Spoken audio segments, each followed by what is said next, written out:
everyone. This is Emily Burley, president of ELS. Welcome to today's ELSX, and thank you for joining us.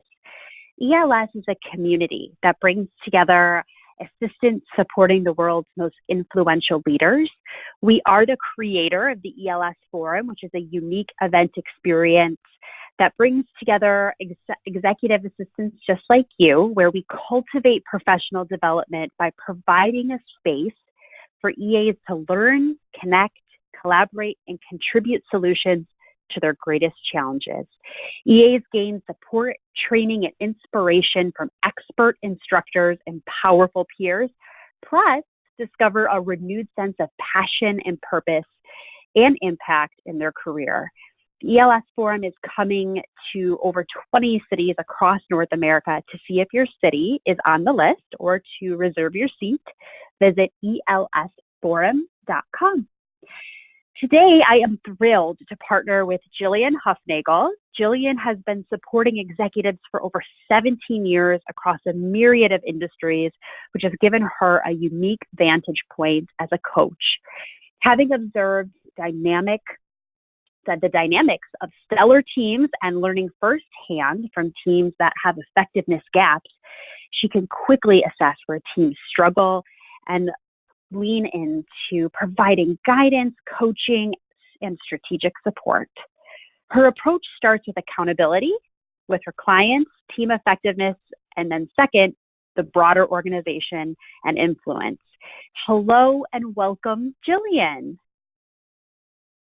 Thank you so much for having me, Emily. It is such a privilege to be here with you. You are bringing so much education, knowledge, and community to the administrative profession, and I am honored to share some of the things that I have learned in my career today with this group.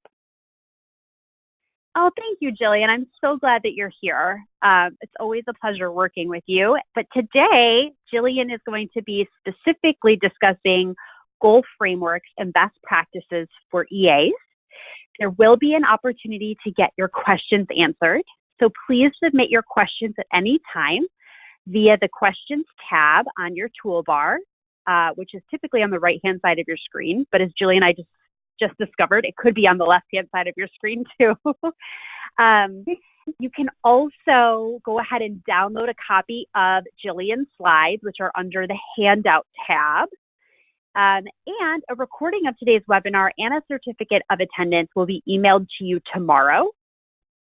It is now my pleasure to hand it over to Jillian.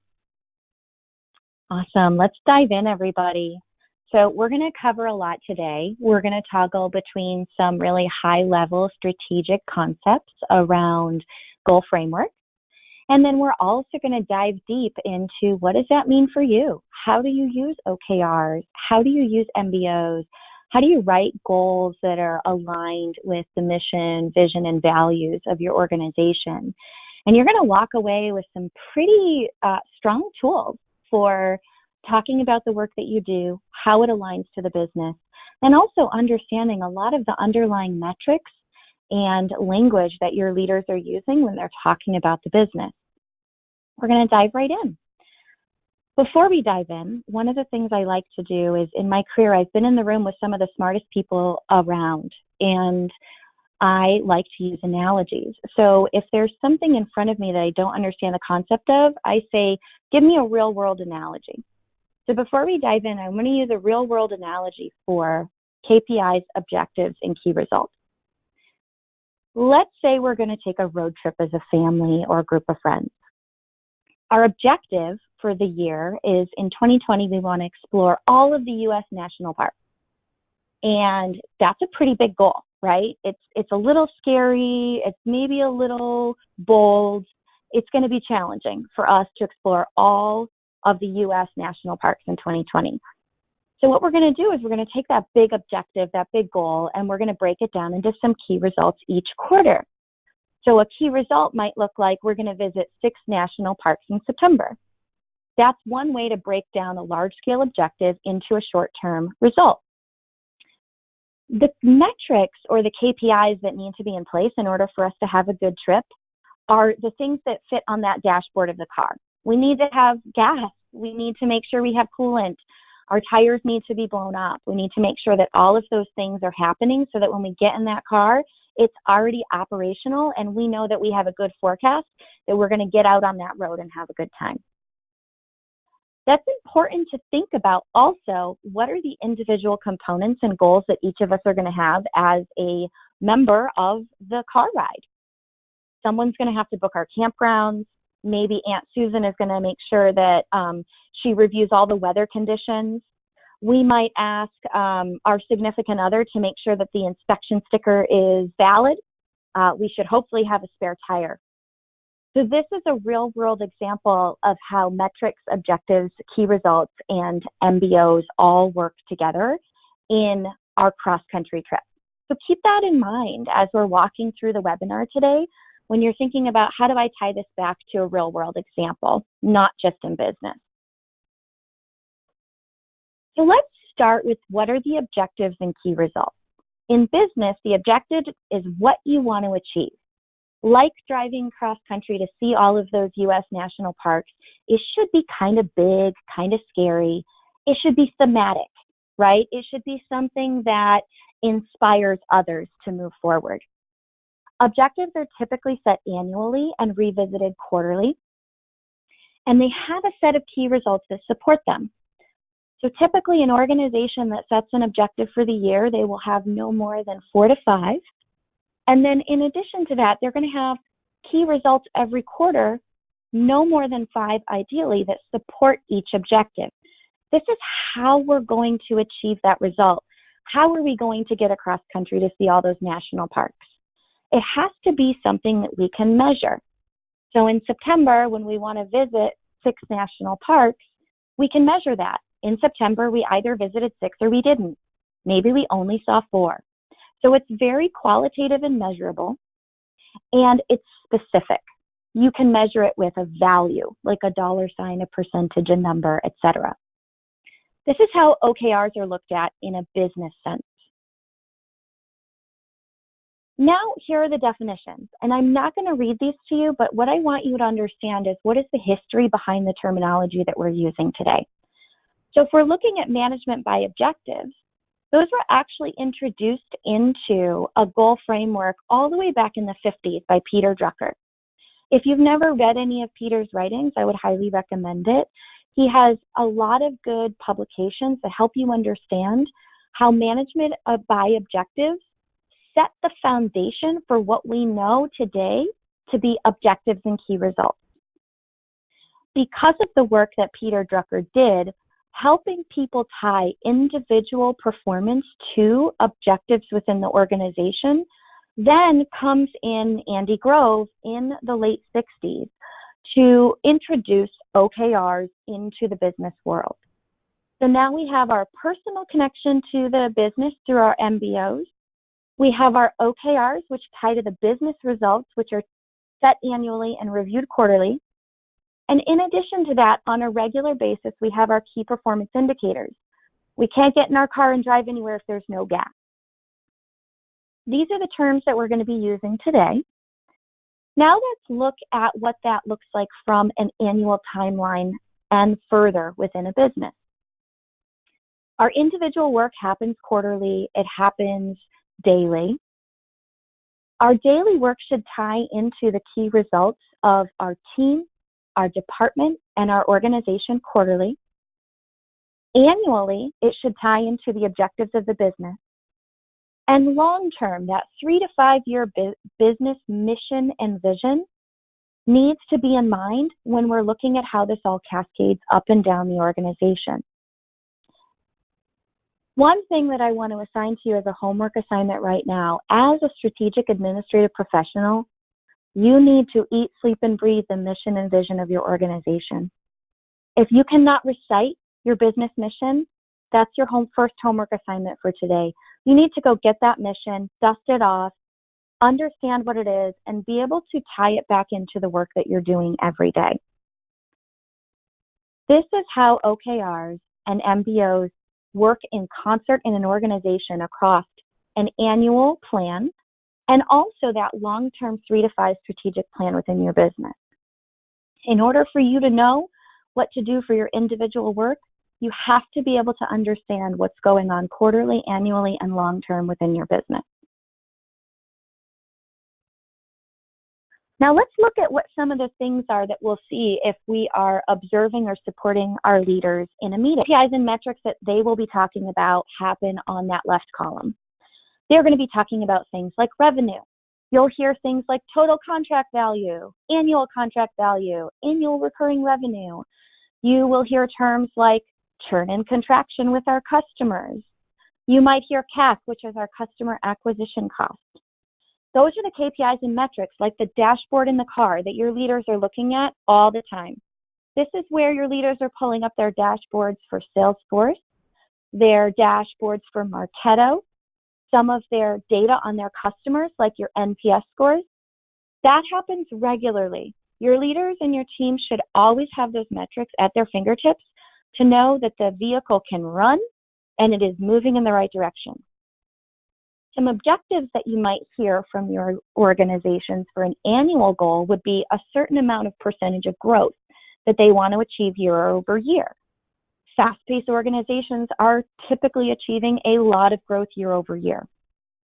In order for you to understand how to support year over year growth, you and your leaders need to have key results that support that.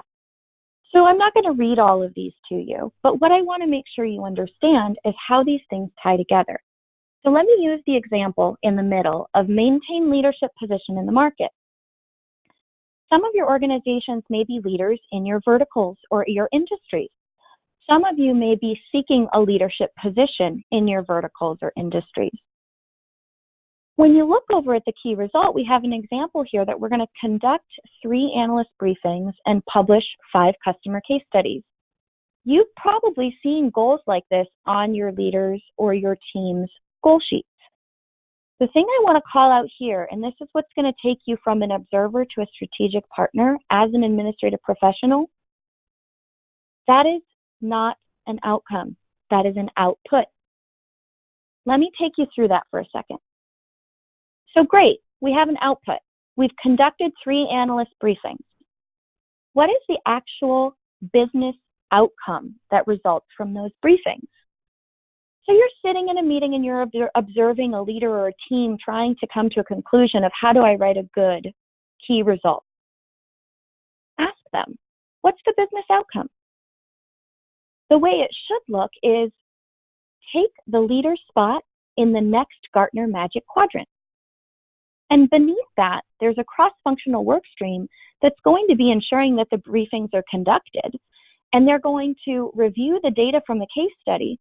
But really what the business wants to achieve is the outcome of being the leader in the Gartner Magic Quadrant, which is an analyst specific to security. Now, we're not all in security, I understand that. So I'll give you a lot of other examples as we go through the presentation today. What I want you to keep in mind is the trap of the output versus the outcome. This will also come into play in your personal goals and management by objectives. So I mentioned the history of MBOs and OKRs, and what I want you to take from this quote is that goals and objectives should be bigger than what we think we can achieve.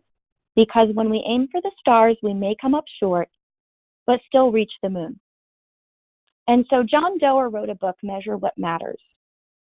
Should you choose to take on the mission, I highly recommend you read the book.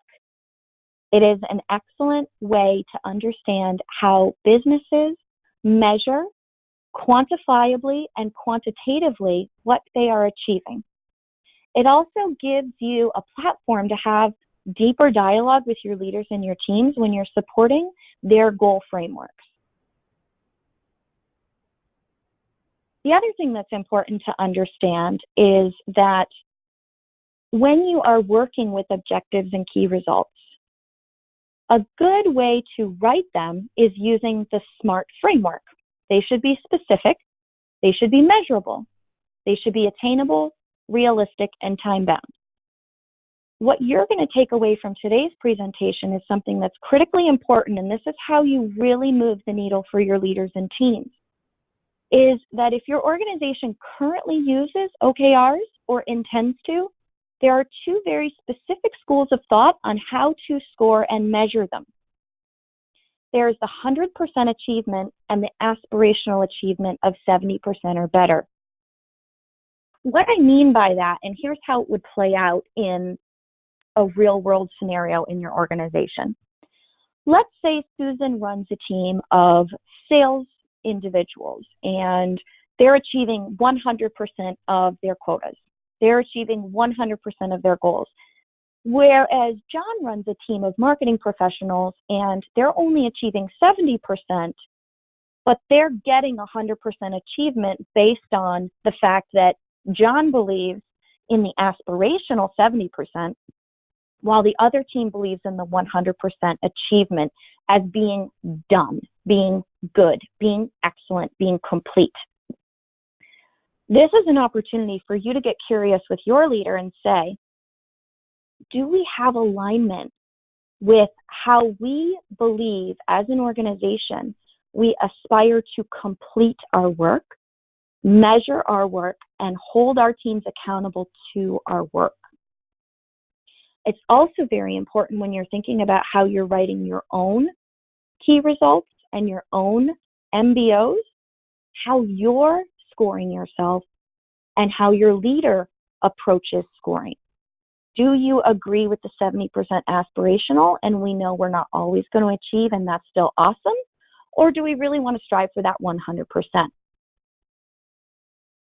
Another way to think about that is how does that play out in the scoring of the actual OKRs? So Google does scoring on a 0 to 1, meaning 1 is achieved. It is complete. We have been able to attain everything that we set out to achieve, and therefore the goal gets a 1. This is a template which you'll have access to, which basically calculates the mathematical conclusion of the objective and key results for the quarter. So for example, under achieve 100% year-over-year growth, in this quarter, we had 3 key results. We were going to onboard a new CFO by mid-quarter. We were going to raise $50 million for our Series C by the end of the year. And we're going to pitch to 7 VCs and obtain at least 2 term sheets by end of quarter. Because we aggregate the total score of all of those, the objective becomes a 0.9, which is green. In Google, they do aspirational. So anything above a 0.7 is green. I hope that helps you understand the difference between the aspirational versus the 100%. So get to the point, Jillian. What's in it for me? Can I use OKRs for myself? What is the difference between a KPI and a key result for an executive assistant? How do I know I'm setting the right key results? Let's talk about those. So your metrics and your KPIs as an executive assistant are the things that simply must be true. Every day, all day. Ladies and gentlemen, this is the watermark. If you do not accomplish these things every day, all day with consistency, you cannot be considered an effective executive assistant.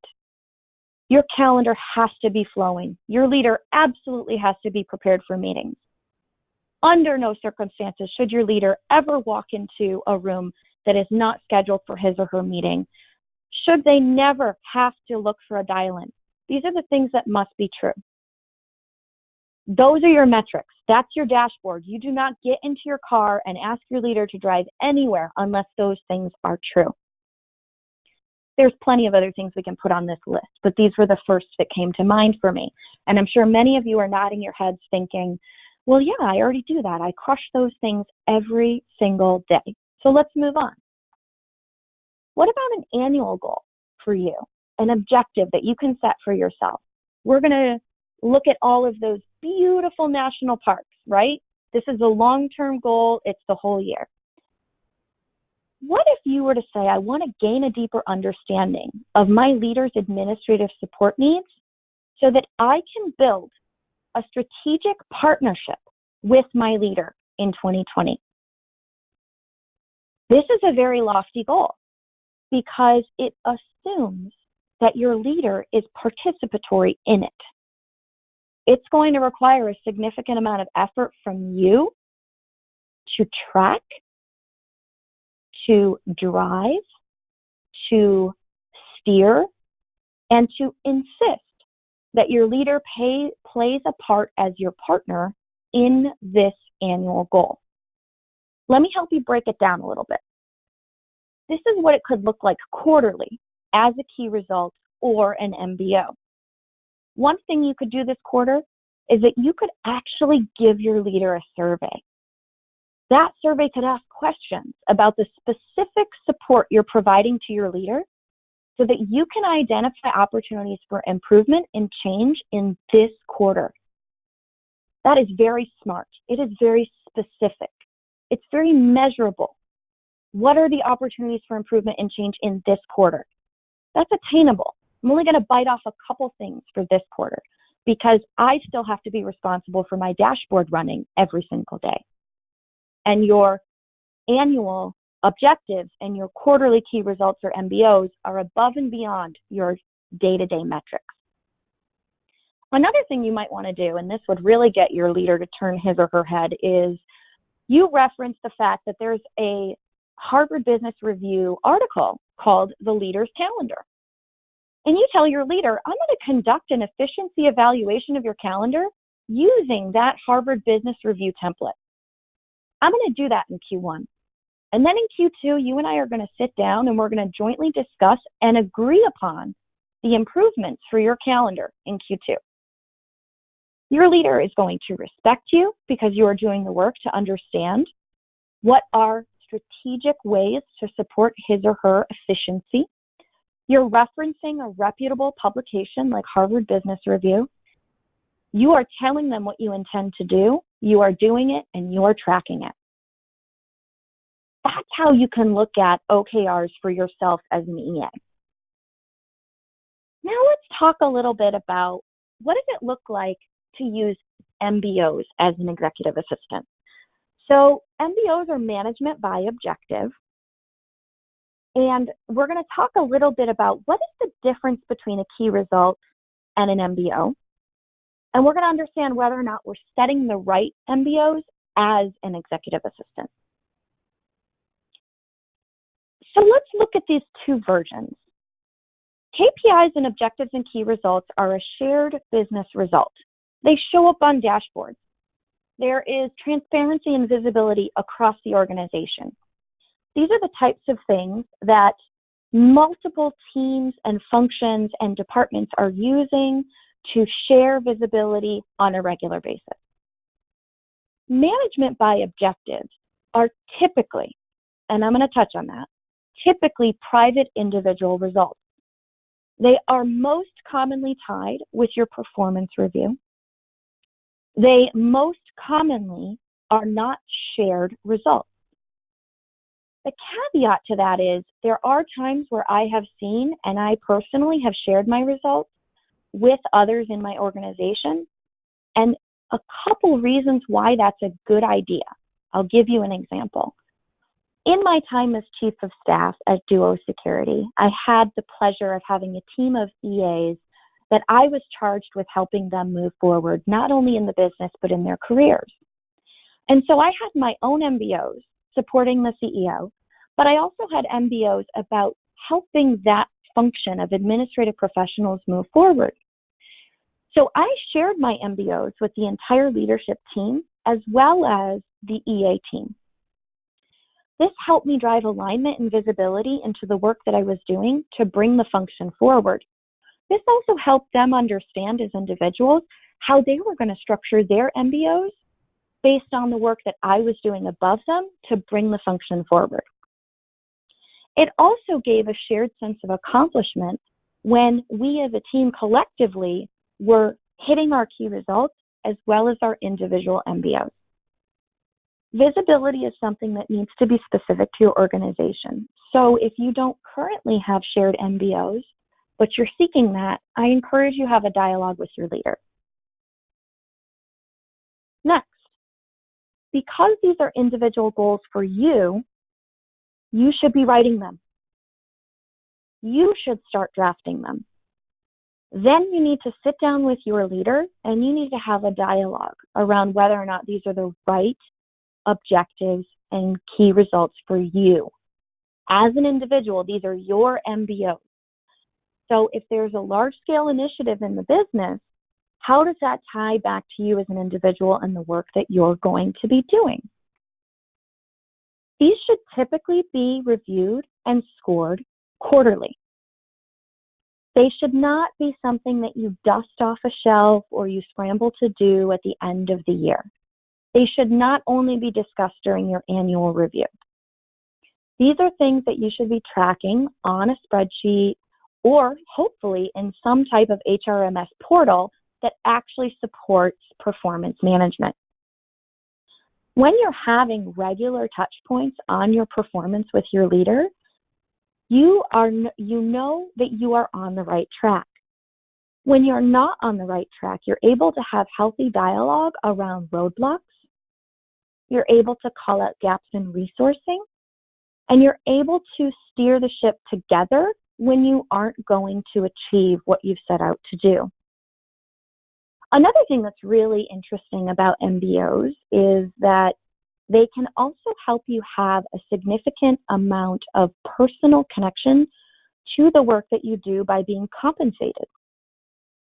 I've seen in many organizations when they do tie MBOs to compensation that it not only helps employees feel more connected to the work, but it also gives you a sense of accomplishment in terms of what you're doing to go above and beyond the watermark, above and beyond those daily metrics, beyond making sure that the calendar runs smoothly, beyond making sure that your leader has his or her itinerary.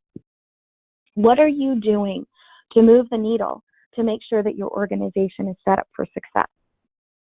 When your MBOs are tied to compensation, then you have an opportunity to gain personal wealth through the additional work that you are putting into the organization. So what does that look like? So a personal goal for you as an MBO might be, ta-da, today I'm going to attend a Goal Frameworks workshop so that I can improve my ability to set my goals and articulate my value. How do you know that's the right MBO? Well, if you can tie it back to the mission, the strategy, the values, the priorities, any tie back to those things means it's the right goal. Another thing you want to think about when you're looking at those SMART goals, when it's specific, measurable, attainable, realistic, and time-bound. When am I going to attend that goal frame workshop? I'm going to do it this quarter, right? So it's measurable. I either did or did not attend it. It happened in this quarter. That's timely. And it's also really interesting when you think about how does your goal then help move the business forward. I'm going to help articulate my value to my leader because my leader needs to see me as a strategic business partner. When my leader sees me as a strategic business partner, he or she is going to provide me more context on the strategy of the business, which then is going to help me further steer my leader into his or her priorities. Another way to look at how you write a goal and make sure that it's the right goal is to understand the difference between what is quantitative and what's qualitative. So let's think about that in terms of the human body, because you know I like analogies. Now, with the human body, we can measure our height, our weight, our blood pressure. Maybe we can participate in a census, which gives information about a specific geography that we live in and information about ourselves. Those are quantitative, right? They're deductive, they're objective. They really don't change, and they can be statistically analyzed. Once you reach a certain height and you max out on that height, it's not changing. Well, if you're like me, your weight fluctuates, so maybe that's not incredibly unchanging for you, but it is something that is measurable. On the qualitative side, some of the things that are less measurable are things like eye color, hair color. What's your favorite food? Maybe you participate in a case study or a focus group. Qualitative are about feelings or senses. It's about you as a person, as an individual, and not an aggregated set of data. So what does this mean for you as an administrative professional? Here's a way to write a qualitative goal as an EA. I'm going to obtain 2 LinkedIn peer recommendations to showcase my administrative strengths and experience by the end of the quarter. That is a qualitative goal for you as an EA. It's more of a feeling, and here's why. It improves your personal brand. Not only does it improve your personal brand, but it contributes to the up-leveling of the brand in your organization to help attract and retain administrative talent. It's really important when you're writing your goals to understand why these goals are important. I'm not just improving my personal brand. I'm focused and I understand the depth of my ability to influence and bring in other top executive assistants into my organization. I understand that by participating in ELSX webinar to hone my skills on goal frameworks, that I'm going to receive that certificate, and then I'm going to go back onto LinkedIn and I'm going to tout what I learned. I'm up-leveling my personal brand. And of course, you need to make sure that all of your goals pass the SMART test, which we've talked about. So it's specific. I'm obtaining LinkedIn peer recommendations. How many? Measurable. 2. Is it attainable and realistic? Yeah, I think I can get this done by the end of the quarter. And there's our time bound, end of the quarter. I have 3 months to do this. Likely, if you go through your LinkedIn if you go into your LinkedIn connections list and you ask 15 other people to write you a recommendation, you're going to at least get 3. So you might even want to up that from 2 to 3 so that it is a little bit more realistic. That's qualitative versus quantitative. Now let's talk a little bit about MBO scoring. This will be in the template that you receive, so don't worry too much about it. But what's important to understand is that the template that I'm sharing with you has all of the functionality built into it. You don't have to reinvent the wheel. The math is already in there. What I want you to take away from this is look at the light blue goal, the objective. We're going to have the right go-forward operations in place to support a public offering. Some of you on this call may support a finance team. Some of you may support a CFO specifically. This is likely something that a CFO would have on his or her goal sheet. You as an organization may be intending to go public. And so if you support a finance team, you should also have this objective on your own MBO. Underneath that is the sub-goal of the work that you're going to do in the quarter. You're going to help support the research and selection of board communication platforms. You're going to support and execute a company-wide operating adjustment for fiscal year-end change. It's very common in organizations that are going public that they consider whether or not their fiscal year-end matches with industry leaders, other public companies in your vertical or in your sector. You may want to change your fiscal year end to be in line with those other public organizations. So those are your sub-goals. Now let's talk about scoring. So when you score your MBO at the end of the quarter, you should score it. You should say, I achieved 95% of what I set out to achieve. You should have a conversation with your leader about why you believe you achieved that 95%. And then you also have to assign a weighted factor. This is just one of your objectives with sub-goals. You're probably going to have 4 or 5 of these. So when you write all 4 or 5 of your goals, you're going to say, well, the weighting factor is that this is only a quarter of what I'm going to do this quarter.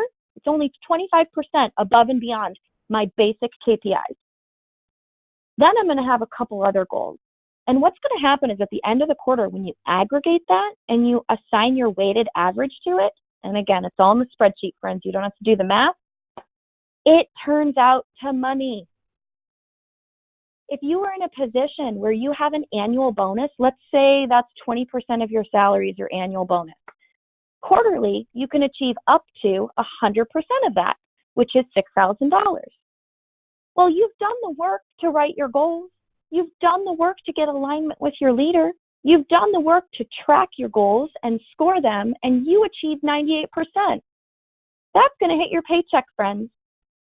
So when you go back to your offices today and you think about, gosh, I don't have goals, or the goals that I do have don't necessarily align to my bonus, or maybe I don't have a bonus, but I want to advocate for one, using a goal framework like OKR or MBO is an excellent way to open that dialogue with your leader about how you're being compensated for what you're doing above and beyond the watermark. So now I want to talk a little bit about our wrap-up. I've been talking for, approximately 37 minutes straight, so I hope you like my voice.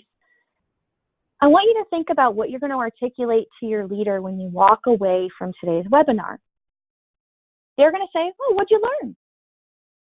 And I wrote it out for you, so you don't even have to do the work. Today, I learned about goal frameworks and best practices. We drew connections between key performance indicators, management by objectives, and objectives and key results. I now have a deeper understanding of how KPIs, MBOs, and OKRs can work singularly or in concert to aid us, you and your leader, in accelerating the output of this executive bench. You're like, man, I thought I was just attending a webinar. Now that you've attended this webinar, you're better at articulating your value to the business. You have a clearer understanding of how you write a SMART goal. You now understand the difference between a qualitative and a quantitative goal. And there's also some additional goodies in the addendum here around KPIs, definitions of KPIs, and you have a couple homework assignments. Remember what I said earlier on. If you do not already know and can recite your organization's mission, you're going to go do that after this call. You're going to pull that out of some dusty shelf somewhere, or you're going to go read it on the wall. You're actually going to stop in the hallway when you walk by it. You're going to know what your organization's mission and vision is. You're going to know your organization's values. You're going to tie your SMART goals and your MBOs and your OKRs back into those. You're going to walk in and you're going to drop the mic on your boss's desk and say, let's talk goals. So I hope I've inspired you to do that. And I would love to turn it back to Emily so that we can have some Q&A and I can answer some of your additional questions, or maybe you have some thoughts on best practices for goal frameworks for administrative professionals.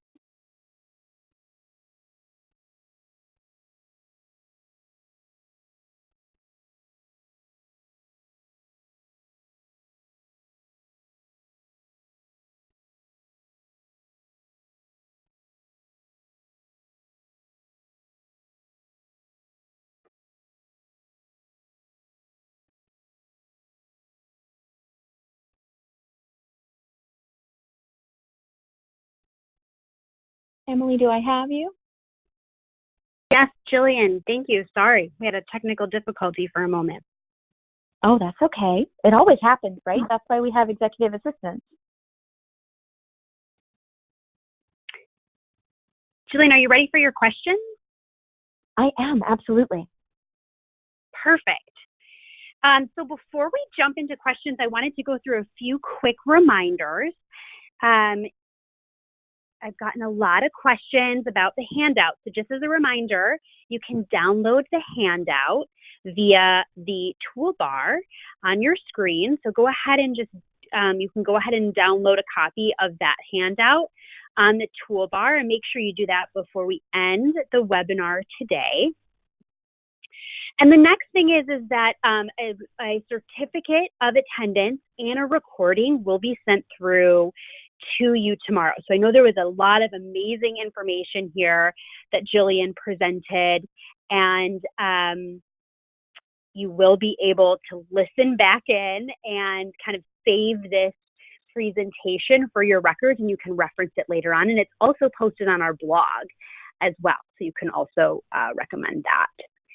Okay, so let's jump into our first question. The first thing I'd like to say, Jillian, and that I really, and also you can go ahead and submit your questions at any time via the questions tab on your toolbar. So go ahead and submit any questions that you have now. We'll try to get through as many as we can. Jillian, one thing that I was thinking throughout your entire amazing presentation was really about how I think this is a great example of how executive assistants truly need to advocate for themselves. And there's so much work to be done, right? There's so much work to be done. And you presented a foundation for how admins and administrative professionals can really begin that advocacy process when it comes to what their goals are, achieving their goals, and having that reflected in their compensation. Mm-hmm. Do you agree? I do. Yeah. I mean, it's interesting because I got my career start as an administrative professional, working my way from reception all the way up to chief of staff. And when I was I like to say growing up as an administrative professional for the past, 18 or so years, I didn't have an ELSX. I didn't have a BTUA. I didn't have a tribe. I didn't have all of these amazing communities that exist for administrative professionals today. And so a lot of it was kind of just walking in the dark. And what I learned through that process was that when you are observing how executives communicate with each other, and you start to mirror and mimic that type of language, that type of behavior, what you're doing is you're advocating yourself by showing up in a way that you present yourself as a leader. And part of that is through goal frameworks. Part of that is through speaking up and asking for context during the meeting. Part of that is taking your ego out of the equation and just seeking to understand. Why can't we achieve this? Why are we struggling? And I think that advocation is something that partially comes with wisdom and experience. I think in my case, partially comes from a little bit of, for lack of a better term, just like sometimes not caring what other people think of me and just really charging forward with what I know I want. And then love that. Right? Which Emily knows well. And I think another part of it is using the resources that are at your disposal. Sometimes those resources are going to come through reading. They're going to come through webinars. They're going to come through conferences. A lot of it is going to come through your consistency of seeking those resources and utilizing them. Many of you are going to walk away today feeling very inspired to go write some kick-ass goals. Not many of you are going to do the work to go back to that quarterly. Some of you are not going to do the work to have the conversation with your leader about it. And that's the consistency that I'm talking about that really helps you advocate for your future success as an administrative professional. Jillian, let's talk about if your career objectives, do they have to line up with the principles or mission of the business? We have a few questions where people are like, well, I have career goals, but they don't actually, maybe they don't align with what the goals are of the team you're supporting or the executive or even the company. Yeah. I'll give you a very extreme example. If your personal values are not met within the values of the business, it's probably a mismatch. Here's an example. For me, I will never do anything that is illegal or immoral. Pretty much anything else you ask me to do, I will figure it out. But there have been times in my career where I've supported leaders that have done things that are outside of the realm of moral and legal. And therefore, I've chosen to move on. So that's an extreme case. A softer case where you can ensure that your alignment is back to the business often falls into the core values of the business. You're often going to see things like innovation, continuous learning. You'll often see things like trustworthiness. right? Community. There is always a way to tie a goal that you have as an individual human in your own career growth back to a value within the business. Another example would be the one that we used about, having that LinkedIn goal, right? Where you want to receive recommendations. That's not going to be tied back to a specific key result for the business. The business is likely not going to have a company-wide initiative where every employee beefs up his or her LinkedIn profile.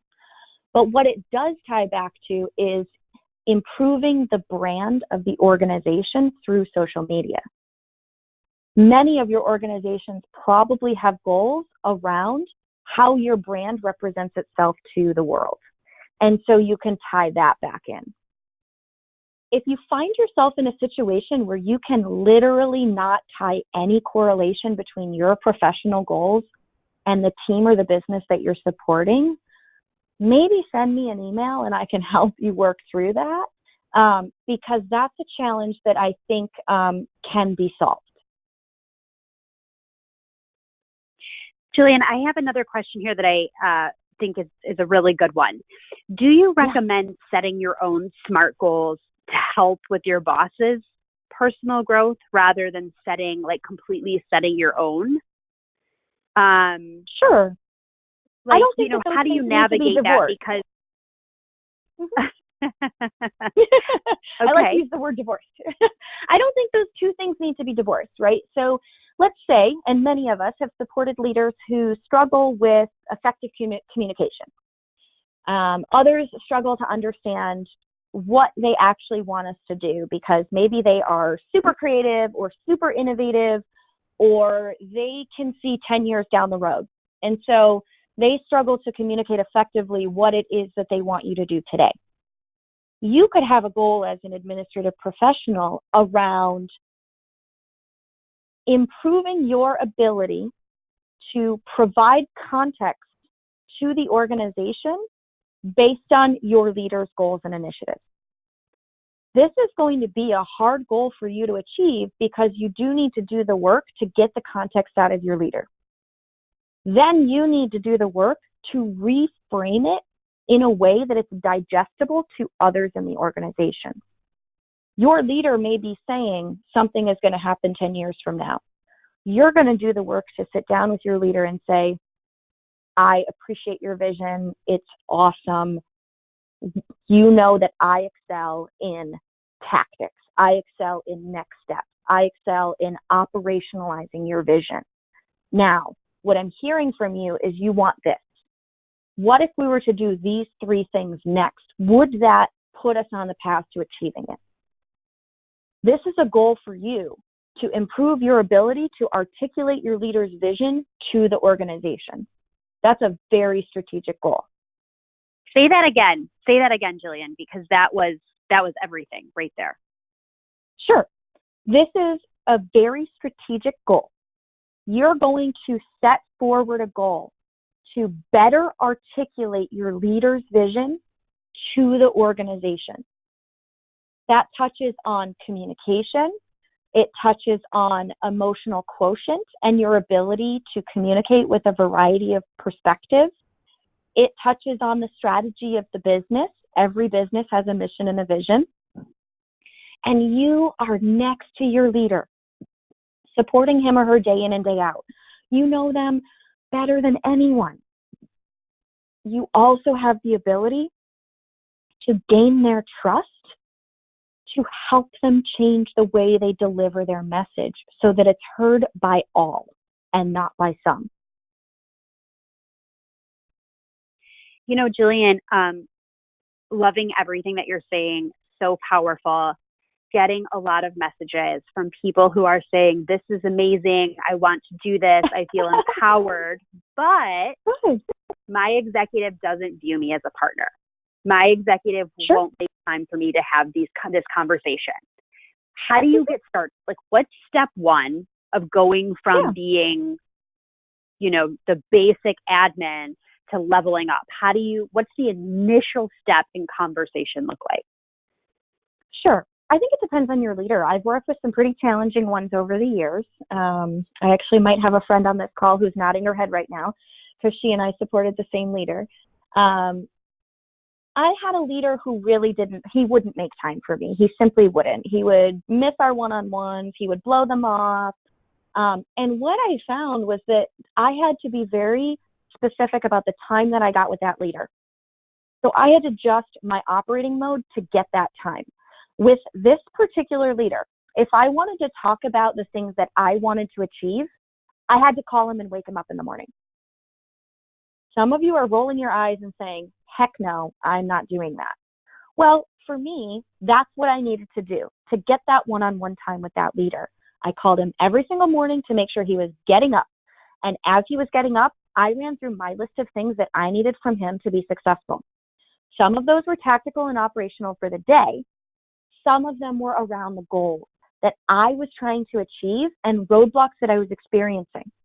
This is where I would say to him, I need your support. Do I have your commitment to give me X so that I can do Y?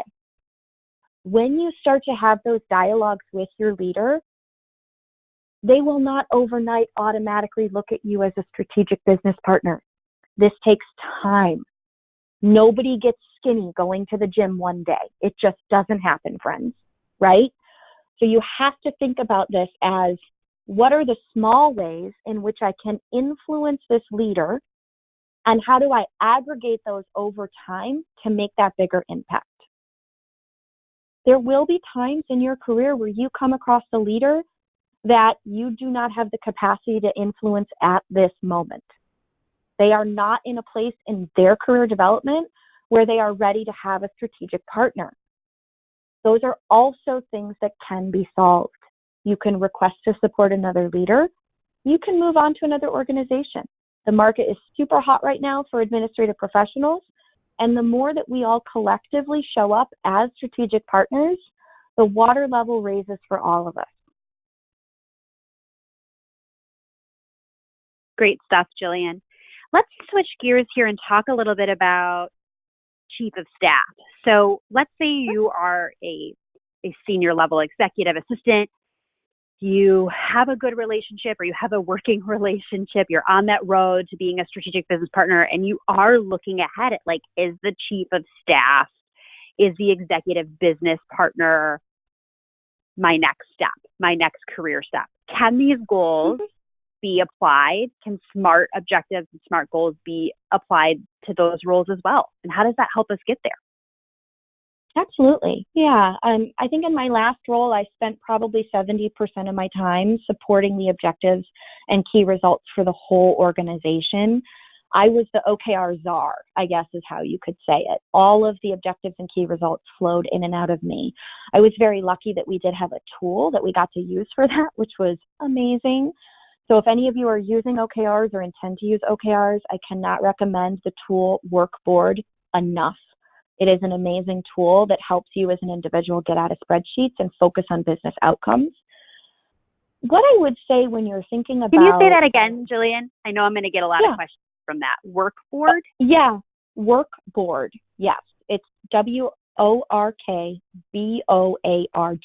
Workboard is an objective and key result platform that helps you define and share your OKRs throughout the organization. It also helps you localize them from the top all the way down to each individual contributor.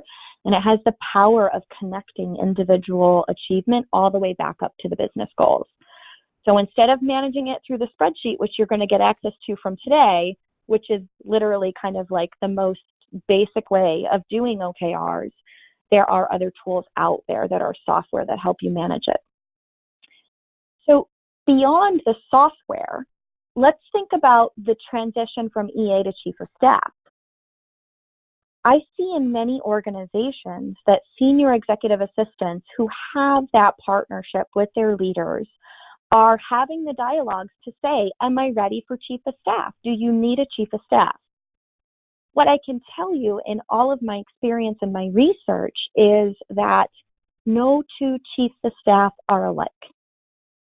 They are different based on vertical. They are different based on industry, and they are different based on the size of the organization. Most importantly, they are different based on the CEO or the leader that you're supporting. A chief of staff function is augmentative to a leader. You are a partner at the executive level. You are there to expand your leader's breadth of impact. You are there to drive visibility, localization, and alignment to the business objectives. You are there to not only carry and uphold the culture, but inspire others to rise to the level of core values within your organization. This is a massive shift from operational and tactical to strategic. I've done both. I've done a role where I've had to be a senior EA and chief of staff at the same time. It worked okay for a while. We were on a path to bring in another senior EA so that I could focus 100% on the chief of staff function. What I would recommend is for any of you that are having those dialogues with your leaders, put a timeline in place to backfill yourself as an EA.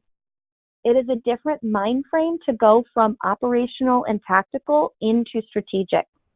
And so in my last role, I had an amazing partner in a senior executive assistant to our CEO. She and I were in lockstep 24/7.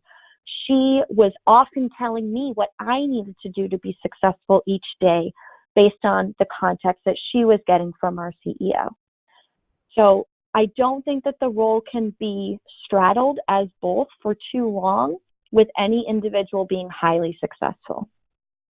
If you're ready to take the challenge to toggle from operational to strategic, it's a great jump. There are a lot of resources out there. I actually happen to host a Chief of Staff networking group on LinkedIn. We've got about 200 members, so feel free to find the Chief of Staff networking group on LinkedIn and get in there and ask for some guidance from other people besides me. But again, just like you're doing here at ELS, just like you're doing in your other communities and networks, get smart about it. Do your research. Look at job descriptions. Come to the table with what you envision the role to be, and you present that to your leader. Don't say, what do you think a chief of staff would do? You write that job description. You write that scope of work. You put it in front of him or her. Mm-hmm. Jillian, I couldn't agree more. And I love what you're saying about you put it in front of them. Right now, our questions, my question inbox here is like flooded with questions around like, how do I get my executives to do this face-to-face? I never get them face-to-face. I never get their time. They're not going to make time for me. And this is what I would say, and I'd love your opinion about it, Jillian, is that whatever the excuse is, whatever the situation is, right, it is truly up to us as administrative professionals to lay the foundation for what we need. If you need that one-on-one time, if you need that face-to-face time, if you need to get on their calendar, you have to make it happen, and you have to communicate to them that it has to happen.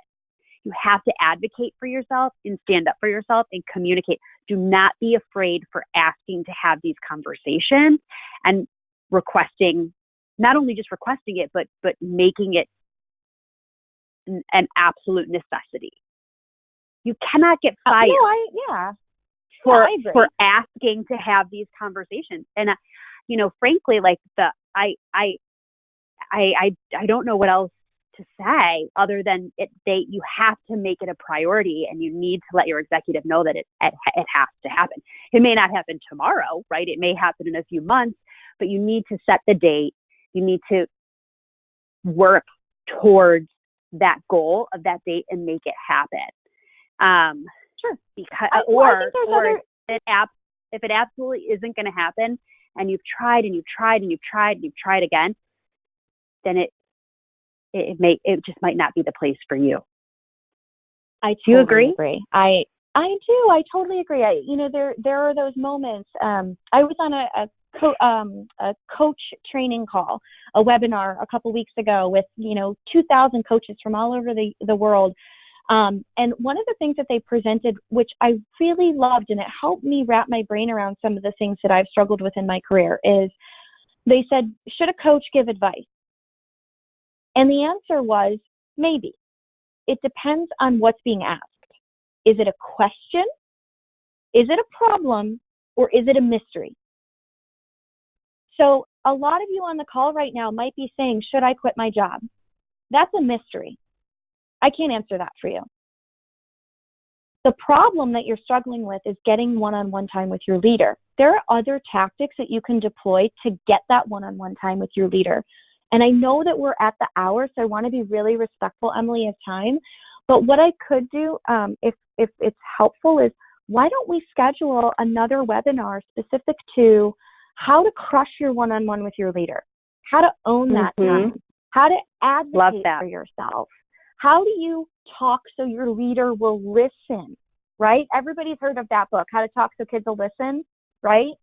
I swear to God, my 15-year-old, she's sometimes worse than executives, but there's good tactics in there. How to talk so an executive will listen. Love that idea, Jillian. Let's do it. 2020. Let's get it on the calendar.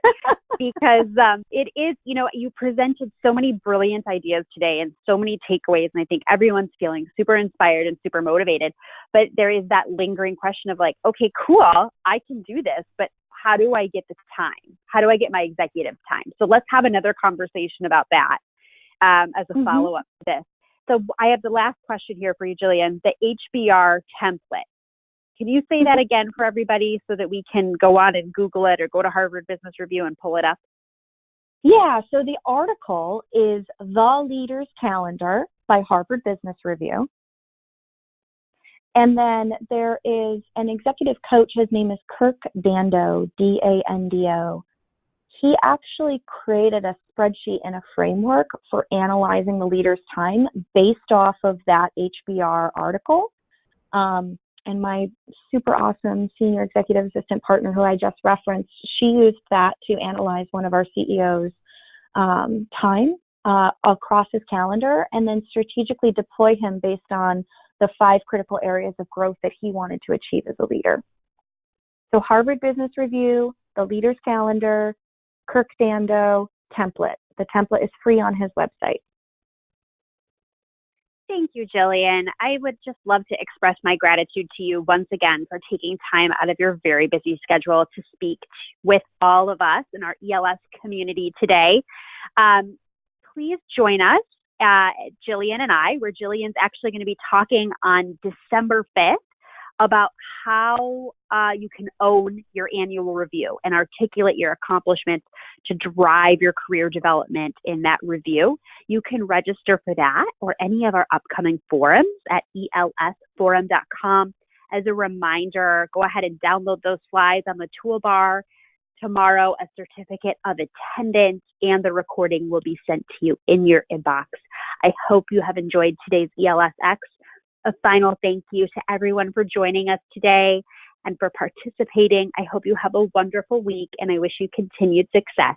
Take care. Thank you, Emily.